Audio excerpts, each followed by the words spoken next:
Setiap kali dia pergi kerja, di meja tu dia akan letak duit shilling untuk tambang saya daripada rumah pergi ke bandar. Apa lagi sisi lain Jojo yang Sabi boleh kongsikan?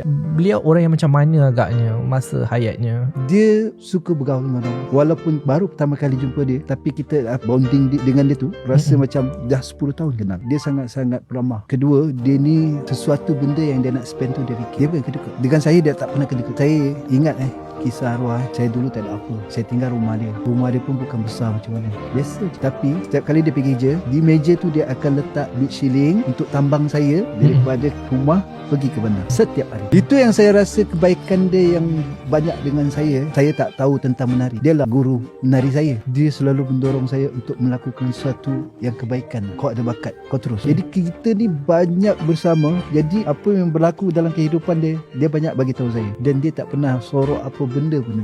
Kalau orang tanya kebaikan dia, dia tak pernah bercakap tentang orang. Dia tak suka. Dalam kehidupan dia, daripada awal sampai dia dapat hidayah, sampailah dia pergi, dia tak pernah bercakap pasal orang. Dia tahu aku punya hidup, aku tak betul lagi, aku kena betulkan diri aku. Itu yang dia selalu pesankan dengan kita orang lah.